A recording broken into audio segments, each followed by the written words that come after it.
মাঝরাতে পাড়ার কুকুর কাঁদে কেন? কারণ জানলে লোম খাড়া হবে। রাতে পাড়ার কুকুরদের কান্না অনেকেই শুনে থাকবেন। সেই সময় বুকটা ছ্যাঁত করে ওঠে। কোনো খারাপ খবর হয়তো এলো বলে। অনেকেরই বিশ্বাস মাঝরাতে কুকুরের কান্না অশুভ। অনেকেই মানেন মাঝরাতে কুকুরের কান্না কারুর মৃত্যুর সংকেত দিচ্ছে না তো। মানুষের এও বিশ্বাস কুকুর অশরীরী আত্মা দেখতে পায়।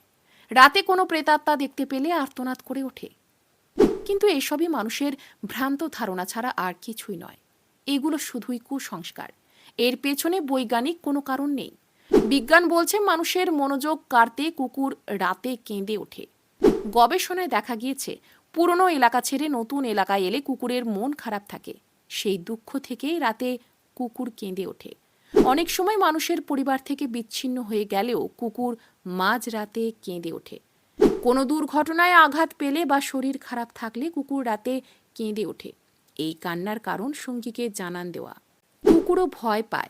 বয়সের সঙ্গে সঙ্গে সেই ভয় আরও বাড়তে থাকে নিরাপত্তাহীনতা। সেই ভয় থেকেও অনেক সময় কুকুর মাঝরাতে কেঁদে ওঠে।